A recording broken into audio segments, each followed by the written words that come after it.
Quantum computing promises great algorithmic speedups over classical counterparts for an array of problems. Among the most famous quantum algorithms is that of quantum searching.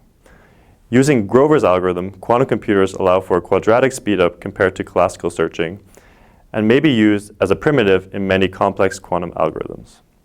However, in practice, such algorithms require a physical implementation of a search oracle. If this oracle is a small quantum circuit that for input j computes the jth value of a virtual database, the algorithm works fine. However, if we want to search for a value stored in an actual memory, we need a physical means to relay the information exchange between the stored data and the quantum processor. A quantum random access memory, or QRAM, serves as this bridge connecting the quantum computer and the storage space. Typical RAM architectures are based on Fanout schemes, in which the target memory cell is addressed via binary tree routing protocol. At each level of the tree, all routing nodes are activated to point either left or right, depending on the value of the particular bit of the addressee. Due to their simplicity and ease of implementation, Fanout schemes are used in most classical RAM architectures. However, in the quantum regime, they pose a significant disadvantage due to the need of maintaining quantum coherence over an exponential number of active gates. In contrast, the bucket brigade scheme introduced by Giovannetti, Lloyd, and Maccone required the activation of the routing nodes only along the active path in the computation. The protocol is also based on a binary tree routing scheme. However, each node in the tree is now a three-level system, such as a Q-tree, instead of a binary one. The three possible states of each node are wait, left, and right. The assumption is that the wait state has negligible susceptibility to noise. Initially, all nodes are prepared in the wait state. The routing process then proceeds as follows. At the first time step, an address qubit is sent along the tree, its state encoding as either left or right. The routing qubit then interacts only with the root Q-tree in the tree that is in a wait state, setting the state of the latter to the encoded left or right state. Subsequently, the next address qubit is sent along the tree and is routed via the root node and encounters a fresh Q-tree node in a wait state. Upon interaction of the latter with the address qubit, its state is set to left or right. The protocol is then repeated until all addressing qubits are sent along the tree. The net effect is that only the Q-tree nodes along the desired route have their state changed from wait to either left or right. In other words, only the active path is excited. An important usage for a QRAM is as an oracle in quantum searching of large databases. Grover's algorithm then guarantees a quadratic reduction in the number of lookups compared to the best classical searching algorithm. However, in practice, oracles are noisy and may not always return the correct queried value. A surprising result of Regev and Schiff showed that for a specific class of noise models, the quadratic speedup is lost, regardless of the particular details of the searching algorithm, unless the error rate per gate is exponentially small. The error model we consider in our work closely resembles that of Regev and Schiff.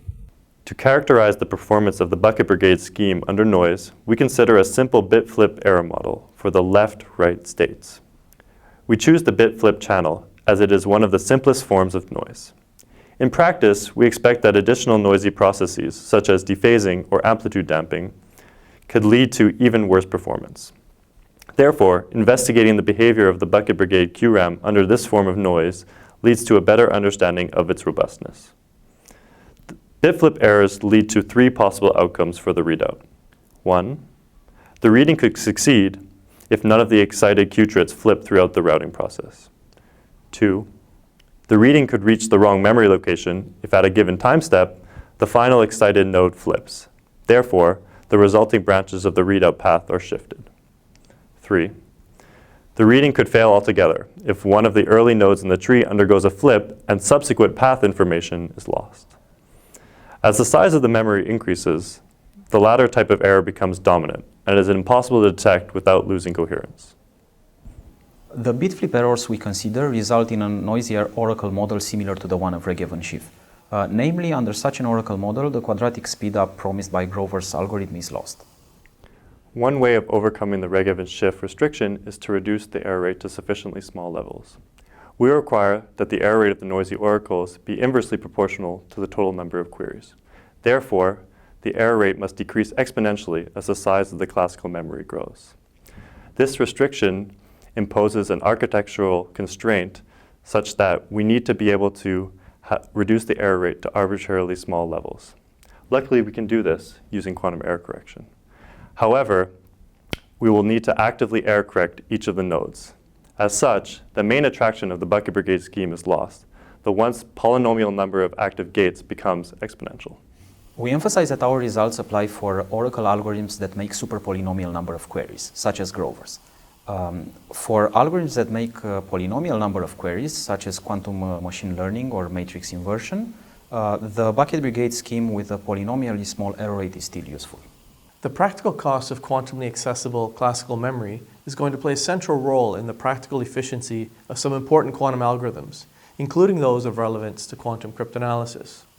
Thus, it's important to know if the practical cost of implementing a quantumly accessible classical memory is closer to the cost of the same amount of classical memory, or if it's closer to the cost of full-fledged fault-tolerant quantum bits.